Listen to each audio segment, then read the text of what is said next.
Everybody. Uday Srinivas గా ఒక graphic designer గా టాలీవుడ్ ఇండస్ట్రీకి పరిచయమైన ఒక సాధారణమైన వ్యక్తి అలా అలా అలా పరిణితి చెందుతూ బన్నీ వాస్కా top producers in the Tollywood ఇండస్ట్రీగా తనకంటూ ఒక సుస్థిరమైన స్థానాన్ని సంపాదించుకోవడం మనం ఇప్పటి వరకు ఆయన కెరియర్ లో చూస్తూ వచ్చాం. సీన్ కట్ చేస్తే ఒక సహనశీలిగా, ఒక అజాత శత్రువుగా, ఏ సిచ్యువేషన్ అయినా సమయస్ఫూర్తితో హ్యాండిల్ చేసే మనలో ఒకడిగా ఉన్నటువంటి ఒక person and look up to personality ఈ రోజు షోలో గెస్ట్ గా వచ్చినందుకు చాలా హ్యాపీగా ఉంది. అండ్ ఇప్పటికే నేను ఇచ్చిన ఈ క్వాలిఫికేషన్స్ అందరికీ అర్థమైపోయింది. He is none other than Bunny Vas గారు. నమస్తే, ఎలా ఉన్నారు సార్? సార్ ఎప్పుడు అంతా కామ్ గా, కంపోజ్డ్ గా ఏ సిచ్యువేషన్ అయినా బన్నీవాస్ ఇట్టే హ్యాండిల్ చేస్తాడు అనే అంత స్థిత ప్రజ్ఞత మీకు ఎట్లా వచ్చింది సార్? ఏం చెప్తారు? Maybe too much experience in engage అనుకుంటా అండి. దానివల్ల బాగా నలిగి ఓకే ఇవన్నీ చూసేసాం కదా అనే మేబీ అట్లాంటి యాటిట్యూడ్ వల్ల ఉంటుంది. అంటే ఇప్పుడు మిమ్మల్ని ఇప్పుడు ఏది ఎఫెక్ట్ చేయదా బన్నీవాస్ గారు? ఎఫెక్ట్ చేయడం అంటే అప్పుడు వస్తుంది కోపం, ఫస్ట్ 1 hour లో హాఫ్ అన్ అవర్ లో వస్తుంది. బట్ వెన్ దాని గురించి కొంచెం డీప్ గా మనం ఆలోచిస్తాము, దెన్ అది ఓపెన్ అయిపోతుంది ఆటోమేటిక్ గా. ఓపెన్ అయిపోయి ఓకే ఇది situation we have to face, ఈ situation we have to go on, లేదా ఈ situation we have to wait until we get the grip. ఒక సిచ్యువేషన్ అర్థం చేసుకుని ఇంకా సిచ్యువేషన్ తగ్గట్టు మనం మౌల్డ్ అవుతూనే తప్పితే దాని మీద ఇప్పుడు కింద మీద పడిపోయి చేసేది అయితే ఏముండదు అక్కడ. అట్లా మాక్సిమం మీరు ఈ సిచ్యువేషన్స్ నుంచి నేర్చుకొని ఒక పర్సన్ గా ఇవాల్వ్ అయిన సిచ్యువేషన్స్ లైఫ్ లో చాలా చూసుంటారు. But if you have to name few, ఏం చెప్తారు? యా అంటే ఇప్పుడు సిచ్యువేషన్స్ వస్తూనే ఉంటే నేర్చుకుంటూనే ఉంటాం. బట్ నాకు ఎంగేజ్ లో very engage of my 20 years అప్పుడు మా ఫాదర్ది ఫైనాన్షియల్ స్ట్రెస్ హ్యాండిల్ చేయవలసి వచ్చింది. So I have seen lot of ఏమంటారు దాన్ని, ఒక 1 year లోని I have seen lot of people. So చుట్టాలు అవ్వచ్చు, లేదంటే మా ఫాదర్ ఫ్రెండ్స్ అవ్వచ్చు, లేదంటే మా ఫాదర్ ఇది ఉన్న సిచ్యువేషన్ చూసి హ్యాండిల్ చేసుకోవాల్సి వచ్చింది. ఆ situation made me very strong at that engage. అంటే ఇంచుమించు కోర్స్ దగ్గర కానీ లేదా కేసెస్ దగ్గర కానీ ఎలా హ్యాండిల్ చేసుకోవాలి ఏంటి, ఈ నాలెడ్జ్ అంతా కూడా ఆ 1.5 year సిచ్యువేషన్ లో నాకు వచ్చింది. అక్కడ చాలా చూసాను లైఫ్ ఆ 1.5 year లో. సో 20 years లో మొత్తం జీవితాన్ని చదివేశారు. ఆ 20 years ఆఫ్ మై ఏజ్ ఆ 1.5 year లో మొత్తం లైఫ్ మీద మీ పర్సెప్షన్ మారిపోయింది అక్కడ. అంటే it changed my lot. Got it. Bunny Vas గారు, మీ కెరియర్ ఫాలో అవుతున్న ఎవరికైనా సరే అసలు మీరు ఇండస్ట్రీలోకి ఎలా వచ్చారు, ఇవాళ మీరు ఈ స్థాయిలో ఎలా ఉన్నారు అని అంటే ఎవరైనా సరే వెనకాల బన్నీవాస్ వెనకాల అల్లు అరవింద్ ఉన్నారు అనేది సుస్పష్టంగా అందరికీ తెలిసిన అంశం. ఈ నేపథ్యంలో జీవితంలో దేవుడు కొంతమంది మనుషుల్ని ఒక పర్పస్ కోసమే పరిచయం చేస్తారు. డెఫినెట్లీ వాళ్ళ వల్ల లైఫ్ మారిపోతుంది దానికి మిమ్మల్ని చూసి, మీ అసోసియేషన్ విత్ అల్లు ఫ్యామిలీ చూసి నేను ఐఎస్ ఇది కరెక్టే అయి ఉండొచ్చు అని అనుకుంటా. అలా కొన్ని divinely persons in your life నేను అరవింద్ గారితో కాకుండా ఇంకెవరున్నారు? అరవింద్ గారితో కాకుండా అంటే Dil Raju garu, Sukumar garu, they are the very important people in my life. నాకు కెరియర్ చేంజ్ చేయడంలో కానీ, లేదంటే నాకు ఇంకొక అదర్ స్టెప్ ఇవ్వడంలో కానీ, అపార్ట్ ఫ్రమ్ అరవింద్ గారు అండ్ బన్నీ, ఇద్దరు కాకుండా అయితే they are the very most important people in my life. అసలు అరవింద్ గారితో మీకు ఉన్న ఆ రిలేషన్ ఎంత స్ట్రాంగ్ అంటే మా దాకా వచ్చేటప్పటికి అంటే నా పరిచయం విత్ బన్నీ గారు వాళ్ళ బ్రదర్ బాబీతో అక్కడి నుంచి actually first step is that one. అది అంచెలంచెలుగా ఎదుగుతూ ఎక్కడి దాకా వెళ్ళిందంటే బన్నీ గారు ఏ ఇంట్లో ఉండాలో, ఏ ఫోన్ వాడాలో, ఏ కార్ లో వెళ్ళాలో అంతా అరవింద్ గారు సొంత కొడుకులాగా జాగ్రత్తలు తీసుకుంటారు, ఒక పెద్ద కొడుకు లెక్క అనేంత స్థాయికి ఎదిగింది. అది బయట ఉన్న మిత్. అవునా? బన్నీ గారు అనేది he's a very individual personality. ఆయన డెసిషన్స్ గానీ, లేదంటే ఆయన ఎలా ఉండాలనుకునేది ఇది ఏంటంటే he's from especially last 10 years he's very very matured and evaluate అయిపోయిన పర్సన్. ఆయన దానికి ఏంటంటే ఆయన చదివిన బుక్స్ కానీ ఇట్లో చూస్తే ఏంటంటే he has very clearly identified his personality. తను ఎలా ఉండబోతున్నాను, నెక్స్ట్ 5 years లో తను ఎలా ఉండబోతున్నాను అనేది కూడా ఈరోజు క్లియర్గా ఉంటాడు అతను. సో ఇదంతా బయట ఏంటంటే ఏదో అరవింద్ గారు చూసుకుంటారు, బన్నీవాస్ గారు చూసుకుంటారు అనేది మిత్. ఇది అంటే మీరు మీ పరంగా అరవింద్ గారు మిమ్మల్ని సొంత కొడుకులా అడాప్ట్ చేసేసుకున్నారు అన్నది ఒక వర్షన్ అయితే, ఇది ఒక క్వశ్చన్ ఇప్పుడు నేను అడిగింది. ఓకే అండి. లేదండి, 100% ఆ ఇంట్లో అయితే మాత్రం వాళ్ళ ముగ్గురు అబ్బాయిలతో పాటు నన్ను ఈక్వల్ గానే చూస్తాడు. దాంట్లో అసలు డౌటే లేదు. చాలా హ్యాపీ అనిపిస్తుంది కదండి లైఫ్ లో. అయ్యో ఒక పాయింట్ లో ఎవరో తెలియని వ్యక్తి అలా క్లోజ్ అయిపోయి ఈ రోజు ఫ్యామిలీలో ఒక ఇంపార్టెంట్ పర్సన్ అయిపోయినందుకు గాను మీ సక్సెస్ గా చూస్తారా, లక్ అనుకుంటారా? లక్ అండి, అది ప్యూర్ లక్ అండి. హంబుల్ ఆన్సర్ తెలుసా సార్ ఇది? లేదు, ఇట్స్ ప్యూర్ లక్. ఇదేదో నా గ్రేట్ దీని వల్ల వచ్చింది, నా కష్టం వల్ల వచ్చింది అంటే తప్పది. చాలా కష్టపడే వాళ్ళు, నాకన్నా తెలివితేటలు ఉన్న వాళ్ళు, నాకన్నా టాలెంట్ ఉన్న వాళ్ళు చాలా మంది ఉన్నారు ఆయన దగ్గర. ఇవన్నిటిలో మించి నేను ఒక స్టెప్ ఆయన దగ్గరికి వెళ్ళగలిగి ఈ రోజు ఇట్లా ఉన్నానంటే ఇట్స్ ఎక్కడో నా టాలెంట్ అన్నిటితో పాటు ఇది కూడా అంతే. ఎంత హంబుల్ ఆన్సర్ తెలుసా బన్నివాస్ గారు? చాలా మంది ఒప్పుకోరు ఈ పాయింట్. నా హార్డ్ వర్క్, నా కష్టం ఇదే చెప్తారు కానీ చాలా హంబుల్ గ్రౌండెడ్ ఆన్సర్ అన్నమాట ఇది. లేదండి, అన్నిటితో పాటు ఇది అంతే. రైట్. సరే, ఇందాక మీరు చెప్పిన పాయింట్ కి కంటిన్యూషన్, బన్నివాస్ గారు బన్నీ గారి పక్కన ఉండగా ఆయన ప్రాజెక్ట్స్ కంపోజ్డ్ గా ఉండడాలు, కాంట్రవర్సీస్ కి దూరంగా ఉండడాలు జరిగింది. ఆయన టీం ఎప్పుడైతే ఉన్నారో పక్కన, అంటే బన్నివాస్ గారు పక్కన లేకపోతే ఎక్కువ కాంట్రవర్సీస్ చుట్టుముడుతున్నాయి అల్లు అర్జున్ గారిది అన్నది అది మిత్ అంటారా, లేకపోతే అలా జరిగిన సందర్భాలు ఉన్నాయా? Would you have to tell about it? Because మీరు ఒక రైట్ హ్యాండ్ లాగా బన్నీ గారికి. అంటే అండి, 2016 తర్వాత when I'm growing as a producer గా ఉన్నప్పుడు అప్పటి నుంచి కూడా ఆయన నేను మాట్లాడుకున్న తర్వాత we have develop team for him. Exactly. ఆయన టీమ్ డెవలప్ చేసుకుంటూ వెళ్ళారు. ఇప్పుడు ఏదన్నా బాగా ఇంపార్టెంట్ విషయం వస్తే, లేదంటే ఏదైనా బాగా ఇది వాసు హ్యాండిల్ చేస్తాడు ఆయనకి ఇచ్చేయండి అన్నప్పుడు నాకు చెప్తారు జనరల్. బట్ మనం అర్థం చేసుకోవాల్సింది కూడా ఏంటంటే, ఇప్పుడు ఆయన పక్కన ఎవరో ఉండి ఆయన్ని చేసే స్టేజ్ అయితే మాత్రం ఆయన ఇప్పుడు కాదు, లాస్ట్ 10 years నుంచి కాదు. అది వెరీ వెరీ క్లియర్. వెరీ ఎట్లా చెప్తాను, వెరీ ఆయన థింకింగ్ కానీ ఆలోచన కానీ చాలా, ఎస్పెషల్లీ 2011 నుంచి అయితే మాత్రం వేరే లెవెల్లో వెళ్ళిపోయాడు ఆయన. అక్కడి నుంచి ఏంటంటే ఆయనకైనా డెవలప్ అవుతూ వెళ్ళాడు ఆయన, ఒక పర్సనాలిటీగా కానీ, ఒక దీంట్లో కానీ. ఇప్పుడు వాట్ ఎవర్ ఇన్సిడెంట్స్ హ్యాపెన్స్ ఏంటంటే, మీరు చూడండి ఎనీ స్టార్ లైఫ్ లో ఇన్సిడెంట్స్ అవుతాయి, 200% అవుతాయి. అట్లాగే ఈయన పీక్ స్టేజ్ లోకి వెళ్తున్నప్పుడు ఇన్సిడెంట్స్ అవుతాయి. ఎందుకంటే ఒక సక్సెస్ తో పాటు నెగిటివిటీ అంత వస్తుంది.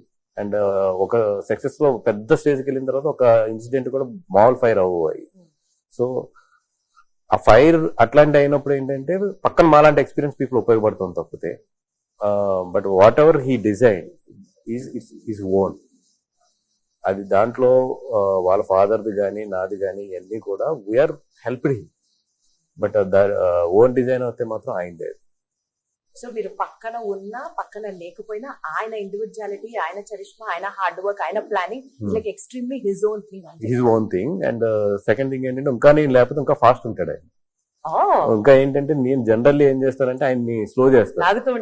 అంటే నాకున్న భయాలు, నాకున్న అప్రహాన్సెస్ తో, నాకున్న ఒక మిడిల్ క్లాస్ భయాలు, మనకు మిడిల్ క్లాస్ కి భయాలు చాలా ఎక్కువ ఉంటాయి. నేను ఆ మిడిల్ క్లాస్ నుంచి పెరిగినోడిని కాబట్టి నా భయాలు ఇట్లకి కొన్ని డేర్ చేయలేదు. అంటే ఇప్పుడు గమని ఆయన చాలా స్ట్రైట్ గా చెప్తాడు ఏ విషయం అన్నా సరే. ఒక నచ్చితే నచ్చిందని చెప్తాడు, నచ్చకపోతే నచ్చలేదని చెప్తాడు. నేను అలా చెప్పలేను. చాలా బయాస్, చాలా బ్యాలెన్స్ గా, డిప్లొమాటిక్ గా వెళ్తాడు. అది ఆయనకు నచ్చుతుంది. నువ్వు ఎందుకు భయపడతావు? నువ్వు ఇది నచ్చలేదు అన్నప్పుడు నువ్వు నచ్చలేదని చెప్పు. లేదండి అవతల వాళ్ళు గమనిస్తారు. నువ్వు అటు ఇటు కాకుండా చెప్తున్నప్పుడు ఆడు ఎక్కువ కన్ఫ్యూజ్ అవుతాడు. ఇట్స్ బెటర్ ఒక నిమిషం హర్ట్ అయినా కూడా నెక్స్ట్ మినిట్ లో ఆడికి క్లారిటీ వస్తుంది. నువ్వు నో చెప్తానికి జంకి నువ్వు మధ్యలో అడ్జస్ట్ చేస్తా చూసి అవతలోడు ఏంటంటే నీలో జెన్యూనిటీ ఫీల్ అవ్వడు. అట్లీస్ట్ నో చెప్పినప్పుడు తిట్టుకున్నా కూడా తర్వాత నీకు చేయాలనుకున్నప్పుడు నువ్వు చెయ్యి. ఆ రోజు అతను అర్థం చేసుకుంటాడు. ఈ క్వాలిటీని మీరు కూడా అలవాటు చేసుకోవడం స్టార్ట్ చేశారా? చాలా ట్రై చేస్తున్నాను కానీ అవ్వట్లేదు. చాలా ట్రై చేస్తున్నాను ఇన్ఫాక్ట్. బట్ అక్కడికి వచ్చినప్పటికి ఏంటంటే మళ్ళీ అవతల ఎక్కడ హర్ట్ అవుతాడేమో అని చెప్పి చాలా బ్యాలెన్స్డ్ గా చెప్పడం అలవాటు అవుతుంది. ఒరిజినల్ గా వస్తున్నాను తప్పితే ఆయనలాగా ఆయన ఏంటంటే కొంచెం చాలా స్ట్రైట్ గా ఉంటాడు ఆయన ఆ విషయాల్లో. Always that is very safe అండి. అలా ఉన్న వాళ్ళు చాలా ప్లెయిన్ హార్టెడ్ ఉంటారు. హీస్ నచ్చింది నచ్చలేదు అన్నదుకునే మాట్లాడతారు తప్పితే ఆయన వయా బ్యాలెన్స్డ్ తక్కువే. రైట్. తండేల్ మూవీకి సంబంధించి బన్నివాస్ గారు సంక్రాంతికి రిలీజ్ అవ్వాల్సిన cinema Hmm. It got post phone to Feb 7th. Hmm. ఇప్పుడు సంక్రాంతికి రిలీజ్ అయిన సినిమాలకు సంబంధించి రిజల్ట్స్ చూసిన తర్వాత ఎస్ నేను తీసుకున్న డెసిషన్ కరెక్టే అని ఫీల్ అవుతున్నారా? 100%. దాంట్లో అసలు ఎందుకంటే we want theatres very clear, good theatres. ఆ కాంపిటీషన్ వెళ్ళుంటే 100% మేము అనుకున్న థియేటర్లు అంత మంచి థియేటర్లు దొరకవు. ఇప్పుడు మాకు గ్రిప్ ఉన్న ఏరియాలో దొరుకుతాయి, కానీ మాకు గ్రిప్ లేని ఏరియాలు చాలా ఎక్కువ ఉన్నాయి. మాకు గ్రిప్ ఉన్నాయి 2 ఏరియాలు. సో 100% ఏంటంటే డెఫినెట్ గా మేము అనుకున్నట్టయితే రిలీజ్ చేయలేకపోదు. అందుకని చెప్పి ఇట్స్ బెటర్ టు హోల్డ్ అంత కాంపిటీషన్ లోకి వెళ్ళే కన్నా. సంక్రాంతి సినిమాలు అని అంటే Hmm. ఒక ఎక్స్పెక్టేషన్, డెఫినెట్లీ హాలిడే సీజన్, అందరూ వాచ్ చేస్తారు. ఇప్పుడు అట్లీస్ట్ మొన్న రిలీజ్ అయిన సినిమాల్లో తండేల్ ఒక స్టాండ్అవుట్ సినిమాగా ఉండుండేది. Hmm. ఎవరి సినిమాలంటే వాళ్ళకి ఆ కాన్ఫిడెన్స్ ఉంటుంది కాబట్టి. Hmm. ఈ థాట్స్ ఉన్న పాయింట్ లో Hmm. అక్కినేని ఫ్యామిలీకి ఒక హిట్ పడడం అవసరం. నాగ చైతన్య గారు డెస్పరెట్ గా ఉన్నారు హిట్ కోసం. And so much of hard work అని విన్నాము సినిమాలో. Hmm. సినిమా పోస్ట్ పోన్ చేద్దాము అన్న థాట్ ని ఆయన కూడా అప్రిషియేట్ చేశారా? ఎక్స్ప్లెయిన్ చేస్తున్నాం. సో ఫస్ట్ ఒప్పుకోలే. ఒప్పుకోలేదంటే ఫస్ట్ మేము అనుకున్నది యాక్చువల్లీ డిసెంబర్ లో అనుకున్నాం. డిసెంబర్ లో సినిమా మాకు కంప్లీట్ అవ్వలేదు. టు బి హానెస్ట్ కంప్లీట్ అవ్వలేదు. అప్పటికి సీరియల్ కానీ ఈ కానీ కంప్లీట్ అవ్వలేదు. తర్వాత పొంగల్ అనే ప్రపోజల్ వచ్చింది. We never said it's pongal, there is a proposal. Proposal వచ్చినప్పుడు పొంగల్ బెటరా అవుట్ ఆఫ్ ద పొంగల్ బెటరా అన్నప్పుడు we prefer out of the pongal. అదే ఆయన యాజ్ ఎ ప్రొడ్యూసర్స్ గా మా డెసిషన్ ఆయన రెస్పెక్ట్ చేశారు. సూపర్ అసలు. కానీ sir first film you produced was with Naga Chaitanya గారు. 14 years తర్వాత మళ్ళీ ఇప్పుడు ఒక సినిమా ఆయనతో చేస్తున్నారు, అది కూడా భారీ సినిమా. ఆ సినిమాలో మొత్తం ప్రాణం పెట్టి చేశారు అన్నది టాక్ నడిచిపోతుంది. టెక్నీషియన్స్, అదర్ టీమ్స్, మీరు కష్టపడడం ఇవన్నీ పక్కన పెడితే నాగ చైతన్య గారు was very particular about the film. ఇది హిట్ కొట్టి తీరాల్సిందే అన్నంత ప్రాణం పెట్టి చేశారు సినిమా. అన్ని సినిమాలు చేస్తే ఈ సినిమాకి ఎక్కువ డెడికేషన్ అన్నది బయటకు వచ్చింది. ఈ నేపథ్యంలో మీకు ఇది పేబ్యాక్ సినిమానా గ్రాటిట్యూడ్ పరంగా, లేదా you are like proper producer, business ఆలోచించాలి, థియేటర్స్ ఆలోచించాలి, స్టాండర్డ్స్ ఆలోచించాలి, ఆ రకంగా నడిచిన సినిమానా? అరవింద్ గారి గురించి ఆలోచించినప్పుడు ఏమో బిజినెస్ ఆలోచించాలనుకుంటారు. When I look into the Chaitanya గారు, లేదు నాకు ఈయన ఫస్ట్ సినిమా ఇచ్చారు కదా, ఈ సినిమాతో ఏదో ఒకటి ఆయన మీకు ఇవ్వాలనిపిస్తుంది. అందుకే ఐ టోల్డ్ ఇది 100% 100 crores క్లబ్ లో మీరు అనౌన్స్ చేశారు అందరూ. డెఫినెట్ గా అది నేను సక్సెస్ అవ్వగలననే నమ్మకం అయితే నాకు గట్టిగా ఉంది ఆ విషయంలో. ఒక్కొక్కసారి ఒక పాజిటివ్ అవర్ వచ్చేస్తుంది సినిమాకి సంబంధించి, కానీ కొంతమంది మనుషుల్ని కలిసినా గానీ. అలా తండేలు డెఫినెట్లీ అందరికి ఎక్స్పెక్టేషన్స్ ఉన్నాయి. ట్రైలర్ రిలీజ్ అయినప్పుడు కానివ్వండి, సాంగ్స్ రిలీజ్ అయినప్పుడు కానివ్వండి. What is that the best point about Thandel అని మీకు అంత కాన్ఫిడెన్స్ ఎలా వచ్చింది? ఈ సినిమా డెఫినెట్లీ హిట్ అవుతుంది కదా అంటే ఇది రియల్ గా జరిగింది కదా. అంటే రియల్ ఒక లైఫ్ లో రియల్ ఎమోషన్స్ నుంచి కథ వెళ్తూ ఉంటుంది. అంటే మీరు కూర్చున్నప్పుడు 100% రాజు అండ్ బుజ్జితల్లి వీళ్ళిద్దరిని అయితే మాత్రం ఫీల్ అవుతారు థియేటర్ లో. అంటే ఇది ఒక real life story. Real life story. ఒక రియల్ గా జరిగిన ఇన్సిడెంట్ ని తీసుకుని ఒక కథ కింద తయారు చేసిన కథ ఇది. అంతే తప్పితే ఇదేదో కూర్చుని రాసిన కథ అయితే కాదు. ఒక రియల్ గా జరిగిన ఇన్సిడెంట్స్ నుంచి ఒక డ్రామా క్రియేట్ చేసిన వెళ్ళాం మొత్తం. సో అండ్ వింటున్నప్పుడే నిజంగా అంటే ఇప్పుడు సినిమాలు ఎక్కడి నుంచో ఎక్కడో ఒక ఇన్స్పిరేషన్ ఉంటుంది అంటారు కదా. ఇదైతే ఒక నిజంగా వాళ్ళ కథ వింటున్నప్పుడు జరిగిన అన్ని ఇన్సిడెంట్స్ వింటున్నప్పుడు అయితే నాకు నిజంగా ఒక సినిమా కనిపించింది. రియల్ లైఫ్ లో కూడా ఇలా జరుగుతుందా అనేది. సో ఒక రియల్ లైఫ్ లో జరిగింది ఒక సినిమా కింద ఉంది కాబట్టి I have full confidence that definitely ఇది ఆడుతుంది అని చెప్పి. మనసులోంచి వచ్చిన మాట అంతలా కనెక్ట్ అయిపోయారు మీరు. లేదు ఈ కథ కదా బాగా కనెక్ట్ అయ్యారు. ఎలా చూస్ చేసుకుంటారు వనివాస్ గారు? మీరు ప్రొడ్యూస్ చేయాలంటే సినిమాల్ని మార్కెట్ పరంగా ఆలోచిస్తారా? అంటే కమర్షియాలిటీకి ఇంపార్టెన్స్ ఇస్తారా, స్టార్ కాస్ట్ కి ఇంపార్టెన్స్ ఇస్తారా, కథకి మాత్రమే ఇంపార్టెన్స్ ఇస్తారా? 3 కలిపి చేస్తాము అన్నది ఒక diplomatic answer. General life diplomatic but అంటే నాకేంటంటే కేస్ టు కేస్. ఇప్పుడు కొన్ని కథలు ఉంటాయి. ఇప్పుడు ఆ కథలకి ఏంటంటే మోర్ దెన్ కాస్టింగ్ కన్నా కూడా మంచి లొకేషన్స్ కావాలి, మంచి మ్యూజిక్ కావాలి, మంచి టీం కావాలి. అట్లాంటి ఏంటంటే ఓ పెద్ద కాస్టింగ్ వెళ్ళకుండా ఒక సింపుల్ గానే నీట్ గా క్యూట్ గా వెళ్ళిపోతాం. ఇప్పుడు తండేలు ఉంది, తండేలు కంపల్సరీ కాస్టింగ్ కావాలి. కథ ఉంది బట్ కాస్టింగ్ కావాలి. ఇప్పుడు ఇంత బడ్జెట్ కి నాకు బ్రేక్ ఈవెన్ అవ్వాలి. బ్రేక్ ఈవెన్ అవ్వాలంటే నేను కొత్తల మీద తీయలేను ఈ సినిమా 100%. కమర్షియల్ గా కొత్తల మీద తీస్తే ఎంత బాగా ఆడినా కూడా ఈ ఈ సినిమా డిమాండ్ చేసే డబ్బులు అయితే నాకు రావు. So will choose according to the case to case. ఈ సినిమా సంబంధించి ఏ ఫ్యాక్టర్స్ కన్సిడర్ చేశారు చెప్పండి. కథ బాగుంది అన్నారు డెఫినెట్ గా. ఈ కథ బాగుంది, బట్ అవన్నీ క్రియేట్ చేసి సీజీలో అవన్నీ క్రియేట్ చేసినప్పటికీ budget definitely it will take 70 crores. అది ఈ cinema budget 70 crores. 70 crores first start అయినప్పుడు. సో డెఫినెట్ గా ఏంటంటే 70 crores అచీవ్ అయ్యే కాస్టింగ్ నాకు కావాలి, అండ్ అంత టెక్నీషియన్స్ కావాలి. ఫస్ట్ జనాలు ఈ సినిమాని ఏంటంటే బిలీవ్ చేయాలి, అంటే డెఫినెట్ గా మంచి కాస్టింగ్ కావాలనేది ఆ రోజే ఫిక్స్. డెఫినెట్ గా ఇదేదో మనం కొత్త వాళ్ళతో అయితే వెళ్ళలేము ఈ కథ. దానికి తర్వాత సాయి పల్లవి గారికి చెప్పుకున్న తర్వాత మన చైతన్య గారిని అప్రోచ్ అయ్యాము.